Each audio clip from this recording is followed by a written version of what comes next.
അപ്പോൾ നമ്മളിന്ന് ഡൽഹിയാണ് സത്യം പറഞ്ഞാൽ പ്ലാൻ ചെയ്തത്. അപ്പം കൺഫേം ആയില്ല.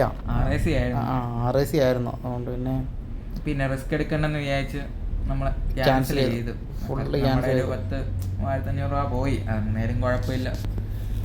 പോട്ടെന്ന് വെച്ച് നമ്മൾ ഏതായാലും പ്ലാൻ ചെയ്തില്ല. നമ്മൾ കാറെടുത്ത് ഹൈദരാബാദ് വിട്ടേക്കാന്ന് വെച്ച്.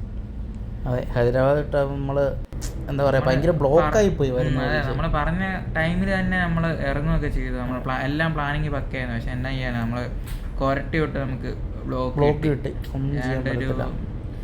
ഒരു മണിക്കൂറല്ല, അതിൽ കൂടുതൽ നമുക്ക് ബ്ലോക്കിൽ പോയി. അല്ലെങ്കിൽ നമ്മളൊരു 7-8 മണിയൊക്കെ കോയമ്പത്തൂർ നമ്മൾ സ്റ്റേയിലെത്തിയ.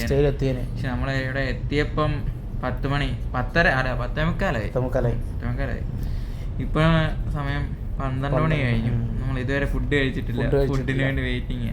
പിന്നെ വരുന്ന വഴിക്ക് ഫുഡ് നമ്മള് കുറച്ച് സ്നാക്സ് എല്ലാം മേടിച്ചോണ്ട് നമ്മള് വിശക്കുന്നുണ്ട്. ഇടയ്ക്ക് ഒരു ചായ കുടിക്കാനൊക്കെ നിർത്തിയാൽ ചെറിയ ടീ ബ്രേക്ക് ആയിട്ട്. നമ്മളെവിടെ നിർത്തി? നമ്മള് ഇവിടെ തൃശ്ശൂർ എവിടെയാ നിർത്തിയത്. തൃശ്ശൂർ തന്നെ. പിന്നെ അതിനിടയ്ക്ക് വരുന്ന വഴിക്കൊരു ബ്രിഡ്ജിൽ കയറി. നടപ്പാത നല്ലൊരു വ്യൂ ആയിരുന്നു. പക്ഷെ വാഹനങ്ങളൊക്കെ നല്ല രസമാണ് വാഹനങ്ങളൊക്കെ പോകുന്നത് കാണാൻ. മേളിൽ നിന്ന് നമ്മൾ ഫുഡ് കഴിച്ചിട്ട് ഇനി എപ്പോൾ കിടക്കുമെന്ന് അറിയത്തില്ല. ഇതുവരെ ഫുഡ് വന്നിട്ടില്ല. രാവിലെ എണീറ്റ് പോകാനുള്ളതാണ്. നേരത്തെ എണീറ്റ് പോകണം. നൈറ്റ് ഡ്രൈവ് ഒരിക്കലും നമ്മൾ നൈറ്റ് ഡ്രൈവ് ഇല്ല, ഫുള്ള് ഡേ ആണ് ഡ്രൈവ് ചെയ്യുന്നത്.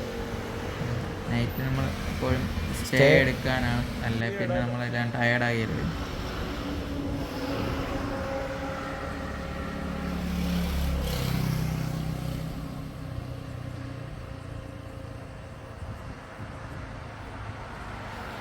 നമ്മൾ റൂം നോക്കിയിട്ട് അവൈലബിൾ ആയിട്ടൊന്നും ഇല്ലാന്ന്. പിന്നെ ഉള്ളതിലൊരു ബെറ്റർ ആയിട്ടുള്ള AC റൂം ഉള്ളതെന്ന് അവൈലബിൾ ആയിട്ട് അത് അങ്ങ് ബുക്ക് ചെയ്തു. പക്ഷേ അത് 3 പേരുടെ റൂമാണ് ബുക്ക് ചെയ്തത്. നമ്മൾ വന്നു കഴിഞ്ഞ് നോക്കിയപ്പം ഒരാൾക്കുള്ളൊരു സ്പേസേ ഉള്ളൂ. ഭയങ്കര കൺജസ്റ്റഡാണ്. പിന്നെ ബെഡും വലിയ സുഖമൊന്നും ഇല്ല.